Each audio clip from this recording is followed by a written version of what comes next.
All right, good afternoon.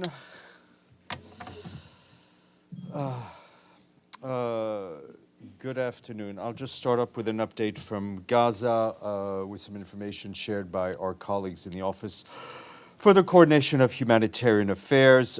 They tell us that heavy bombardments and fighting in Gaza continues to result in casualties.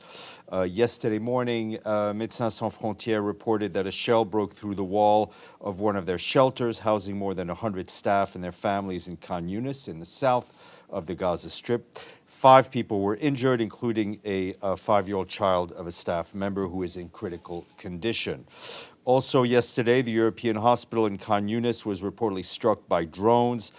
This follows several reported hits near Aqsa Hospital in Deir al Balah in central Gaza on Sunday, forcing medical staff to evacuate. Our partners report that denials of coordinated movements requests are critically inhibiting time-sensitive response. Since January 1st, humanitarian partners have requested 20 convoys, of which 15 were denied and two were unable to proceed because of delays or routes that were unpassable. Only 3 went to the north, but only with modifications to the plan that wound up impacting the operations. Despite the major challenges to delivering humanitarian assistance in Gaza, our partners have provided healthcare and medical services to about 500,000 people since 7 October, but the needs are massive, and just over a third of more than 350 formal and informal shelters for internally displaced people in Gaza have access to any sort of medical points. At the same time, the continued denial of fuel delivery to water and sanitation facilities is leaving tens of thousands of people without access to clean water and increasing the risk of sewage overflow, significantly highlighting the risk and the spread of communicable diseases. Shelters are extremely crowded, and humanitarian partners are working there to provide essential items. Since the start of the hostilities, they have reached about more than 914,000 internally displaced people, both at UNRWA and non-UNRWA shelters with critical assistance, including 650 bed set items and nearly 27,000 tents, more than 17,000 winter clothing kits, and other critical supplies. I also have a humanitarian update for you from Lebanon on the situation along the Blue Line. We and our humanitarian partners in Lebanon continue efforts to scale up the response and prepare the event of further escalation in hostilities, which of course would have devastating consequences for civilians on both sides of the Blue Line. According to the latest figures available, more than 76,000 people in Lebanon have been displaced by the fighting from the south as of 1 week ago. Since October 7th, we and our partners have provided 215,000 daily meals to displaced people living in collective shelters and additional food parcels for those staying in host communities. Humanitarian access continues to be constrained, mainly along the Blue Line, which is hampering our efforts to deliver essential humanitarian supplies. And also regarding Lebanon, Jean-Pierre Lacroix, the head of the UN's Peace Operations Department, arrived in Beirut, where he started his meetings with Lebanese officials and the country's armed forces to discuss the work and operations of the UN peacekeeping force in southern Lebanon, UNIFIL. As we announced on Friday, he's scheduled to meet with the caretaker Prime Minister of Lebanon, Najib Mikati, the Speaker of the Parliament, Nabi Berri, and other officials. He will then head to Nakora in southern Lebanon to meet with a representative of Lebanese armed forces, UNIFIL leadership, and peacekeepers. In a tweet earlier today, Mr. Lacroix said the visit is also an opportunity to meet with peacekeepers, the mission leadership, to thank them for their dedication, professionalism in these challenging times. As we mentioned, Mr. Lacroix is visiting our 3 peacekeeping missions in the Middle East, something he does regularly. He was in Syria in the past few days, where he met with the leadership and peacekeepers from UNDOF, the UN Disengagement Observer Force, as well as Syrian government officials. After Lebanon, Mr. Lacroix will visit the UNSO, the UN Truce Supervision headquarters in Jerusalem, and is scheduled to meet with Israeli government and military officials.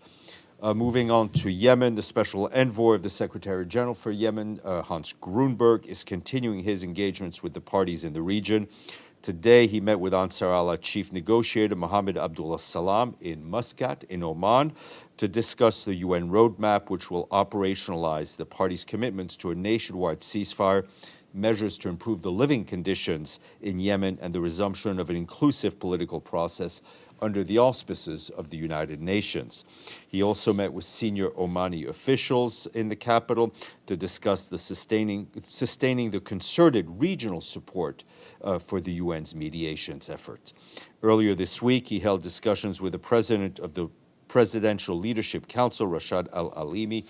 He did that in Riyadh, in Saudi Arabia. And just a reminder, Mr. Grunberg is currently working with the parties upon their request and based on commitments they already agreed to establish the roadmap and initiate implementation of their commitments. And just lastly, on South Sudan, the Office of the Coordination of Humanitarian Affairs is extremely concerned about the well-being of refugees and returnees fleeing the current hostilities in their northern neighbor in Sudan, as South Sudan continues to see an influx of new arrivals from across the border. Our humanitarian colleagues are urgently calling for more funding to meet the overwhelming humanitarian needs at transit sites and to facilitate onward transportation for new arrivals to ease overcrowding at these facilities. Essential supplies and services are extremely limited, and there's a growing risk of disease outbreaks. Since April 2023, nearly 500,000 people have fled Sudan to South Sudan, and in the past 3 weeks alone, more than 50,000 people have crossed over from Sudan, while thousands of others are reportedly waiting to enter South Sudan. Questions? Edie. Thank you, Steph. The European Climate Agency, Copernicus, said today that Earth shattered its global heat record of last year, and it's flirting with hitting the 1.5 degree centigrade limit. Does the Secretary General have any comment on this finding?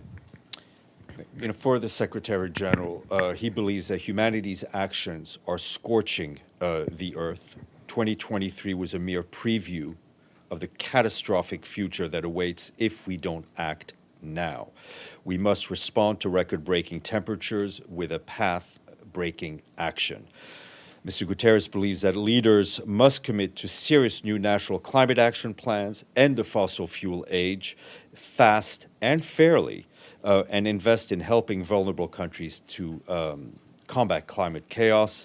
We can still avoid the worst of the climate catastrophe, he believes, but only if we act now with the ambition required to limit the rise of global temperatures to 1.5 degrees Celsius and deliver climate justice. Mr. Bays, feels like it's been decades. It's been a long time. Sigrid Kaag started her job yesterday. She had a long meeting with the Secretary General, so perhaps we can get some clarification on how her job will work, or some aspects of how her job will work.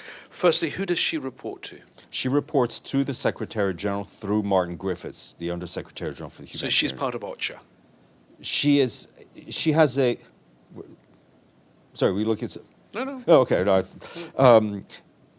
she reports to the Secretary General through Martin Griffiths. She will work collaboratively with all of the UN entities on the ground, and that is OCHA, that is the Office of Special Coordinator, Mr. Veneslan's office, and of course, Philippe Lazzarini and UNRWA.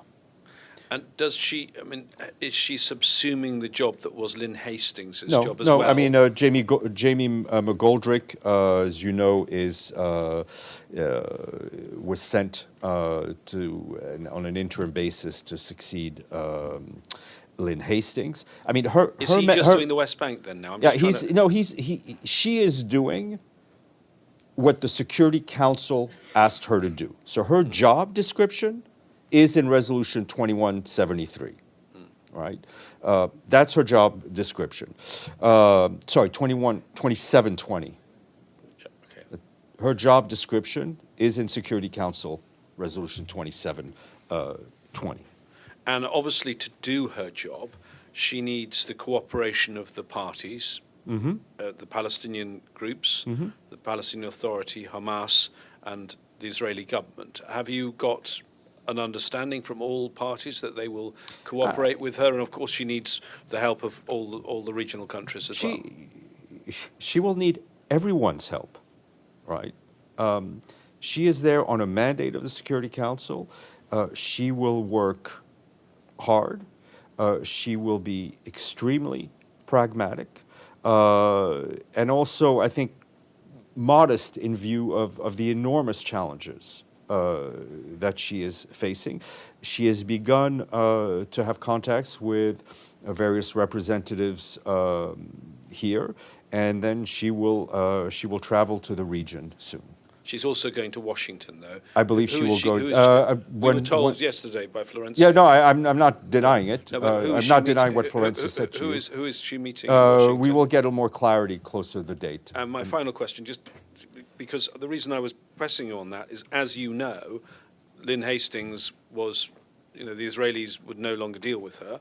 Have you been given assurances from the current Israeli government that Ms. Karg can do her job, that she will get visas, she will get access? We have no doubt that all of the parties involved will cooperate fully with Ms. Karg to ensure that she's able to deliver on the mandate given to her by the Security Council of the United Nations.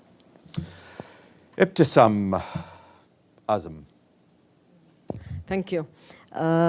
So my first question is, okay, first I have a follow-up actually on James' question. You said that it's in this, her mandate is in the Security Council resolution, but it's not really clear there from the text. How is her mandate different from what you have been doing anyway until now? Look, maybe there's some questions that need to be asked to those people who drafted the Security Council resolution. Let me finish. Okay, that was my preamble. She will be there as a senior humanitarian and reconstruction coordinator. Her job is unique. It is not recreating the job of a person that already exists. She will be working with all of the UN entities that I've listed, supported by our colleagues at UNOPS, and her job is to facilitate, coordinate, monitor, and verify in Gaza as appropriate the humanitarian nature of all humanitarian relief consignments, and establish a UN mechanism to accelerate the provision of humanitarian relief consignments to Gaza with the goal of expediting, streamlining, and accelerating the process of providing assistance, and to continue to help ensure that aid reaches a civilian destination. Would that mean that, but despite all that, it's still the case that in order that you get any aid to enter Gaza, whether through Rafah or Karim Abu Salim, you still need the agreement of the Israelis on how much aid you are allowed to bring in and what exactly is being allowed in. Is that correct? I mean, the situation from since her appointment to today hasn't changed in terms of the procedures.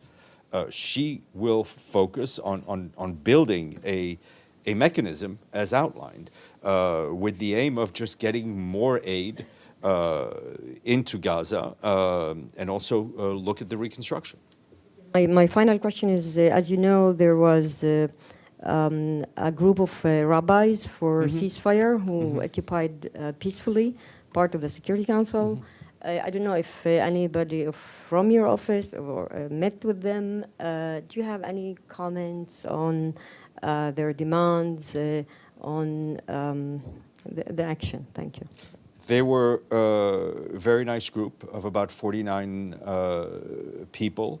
I think about 40 of them sat in the visitors gallery in the Security Council, but there was no meeting going on. About 9 of them were in the General Assembly on the top balcony. They came in as part of tour groups. They were calling for a ceasefire. They were asked to leave. Everything was done, I think, with an extreme level of cooperation and politeness.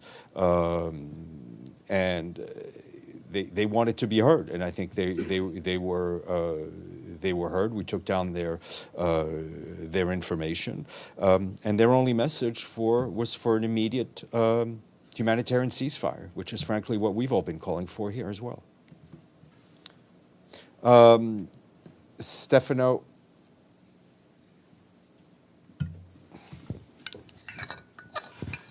Thank you, Stéphane.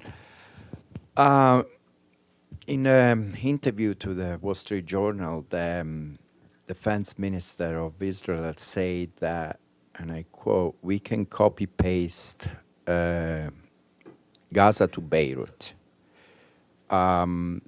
This was referring to the situation of on the border, of course, and because there is, he says that there are 80,000 Israeli that had to move from their house. If this situation is not resolved soon, that Israel will have to act.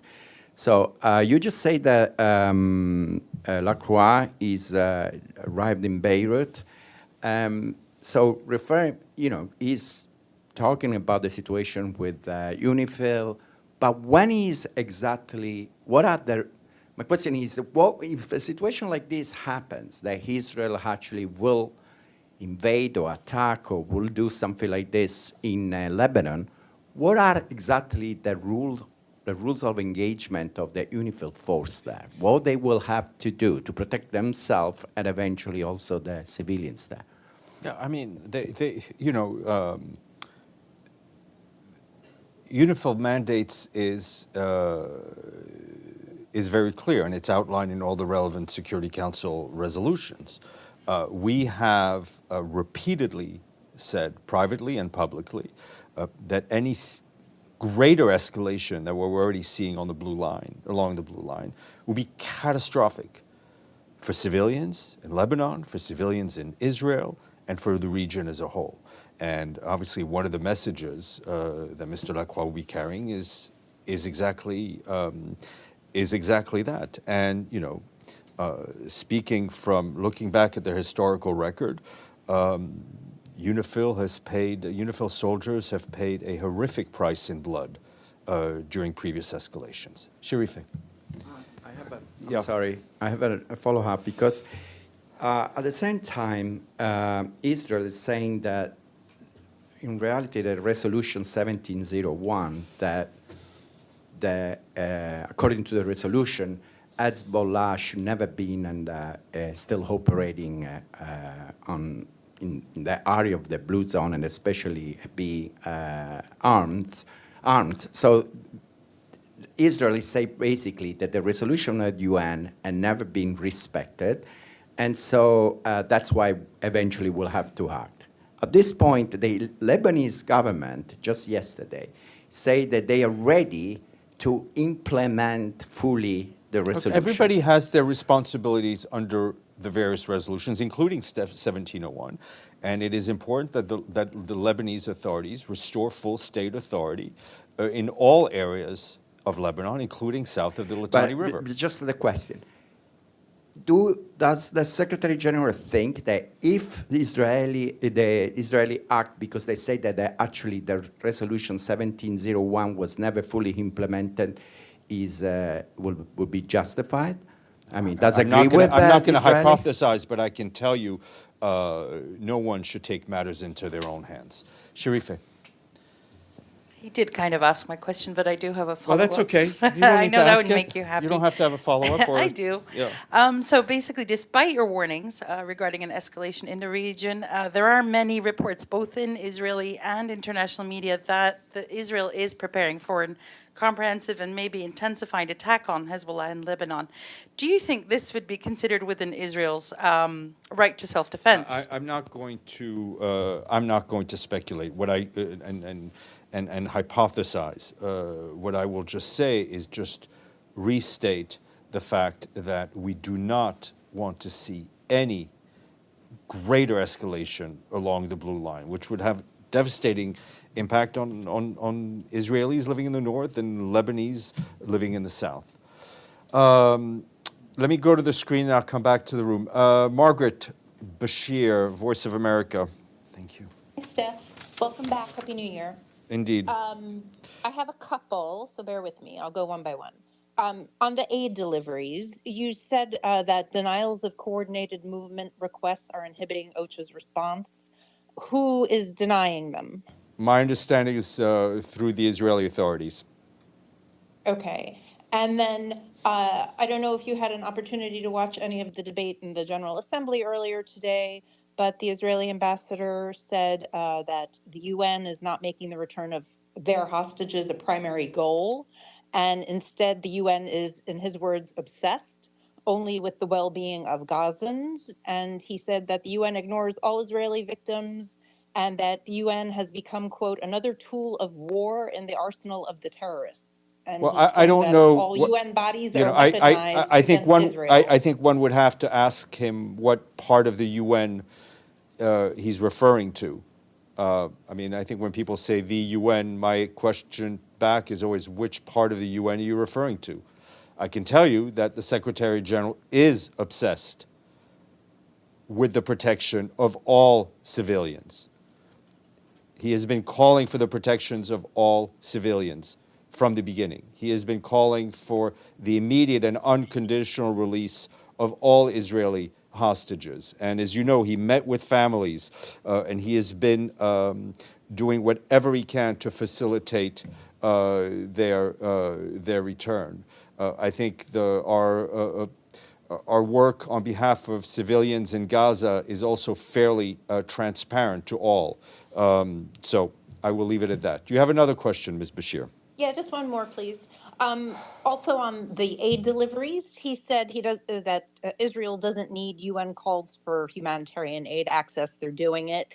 And he said they support, quote, every single humanitarian initiative. He said it's Hamas that's delaying the aid. And he said they're eluding aid before it even reaches the people of Gaza. Can you give us any confirmation or any reaction to? I mean, is Hamas I mean, I eluding don't. aid? I'm This is not. the You know, question. I'm not going to play color commentary to all of these statements. I think what we're doing, what we're advocating for across the board in the Middle East is extremely transparent. I think we've been very clear about the impediments that we face in delivering humanitarian aid. We've been very clear in saying that when there was a humanitarian pause, we were able to do a lot more. And now we're trying to do as much as we can in active combat zones, which I think is clear to anybody is a slight challenge, to say the least. But on the specific charge that Hamas is looting aid, I've asked about it a couple of times before. I just want a clear answer. Is the UN facing problems with Hamas looting aid? I've not seen any reports of aid looting. We have seen videos of desperate people trying to get access to trucks, and I can only begin to imagine what it would be like if you're seeing one truck full of aid and you don't know when there's going to be another one. That you may take your matters into their own hands. This is desperate situation. Thank you. I'll come back to the room. Oh, so and then let me go to Edie and then Abdelhamid. I just saw you had a question. I'll come back to you. Thanks, Steph. A follow-up on Sigrid Kaag's mandate. Part of her mandate is to establish a monitoring mechanism. We know that the Secretary General has proposed 3 alternatives. Has one of those alternatives been decided upon, and if so, which one? She will report back in due course to the Security Council and to you. Abdelhamid. How long is due course? As soon as she's, I mean, I think Thank you, hold on, there's a timeline in the council. Okay. Go ahead, Abdelhamid. Thank you, Stéphane, and welcome back. Thank you. And I'll see you in the next few days. I have two questions interrelated. The first question I asked yesterday, and I will ask it again, why there was no statement from any UN senior official, including the Secretary General, since December 22nd, with all these atrocities, all these massacres committed, and no statement specifically addressing some of the atrocities committed in Gaza and the West Bank. And the second, which is interrelated with this question, the only two senior UN officials who visited Gaza are the executive director of UNICEF and the High Commissioner of UNRWA, Mr. Lazzarini. Why there is no attempt by any other senior officials to go and visit Gaza and see for himself or herself what's going on? Well, I think they were, as far as I know, Catherine Russell went, Volker Turk went, Philippe Lazzarini went. The focus right now is on us trying to get as many, how should I put it, working folk into Gaza, right? It is very important, obviously, for senior officials to come, and they will come and do the advocacy, but it is important for us also to ramp up those colleagues who are actually doing the day-to-day work, and that's what we're doing. I think there was a statement, if I'm not mistaken, on the 29th of December, and there have been updates published every day on our website and at the briefings, and I think we have, if anything, not been silent on the situation in the Middle East. Mushfiq. Thank you, Stéphane. Welcome back. What measures on Bangladesh?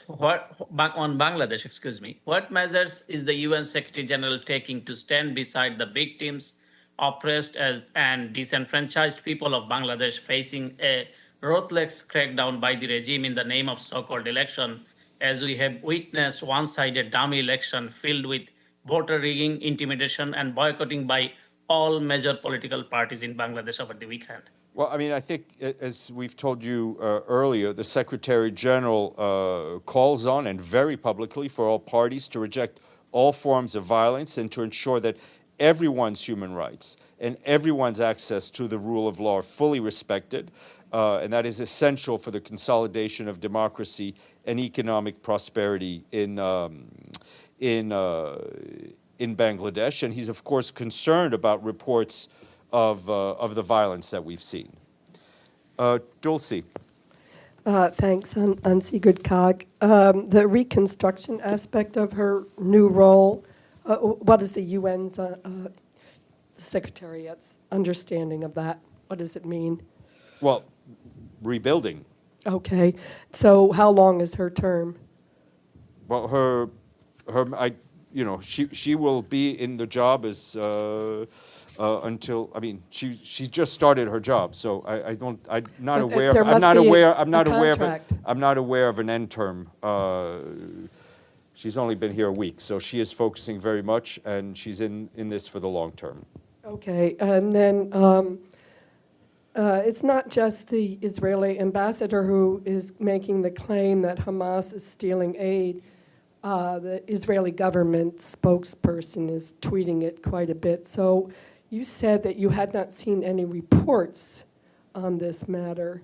Does that mean the UN doesn't know, or you haven't seen any media reports on it? I haven't been told of recent incidents of looting. We have seen, and we know that there are, desperate people have sometimes taken matters into their own hands and taken things off trucks because they were desperate. Yes, sir, please.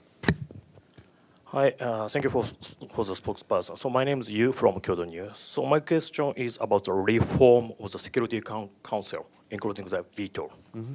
So the new year, 2024, has just started.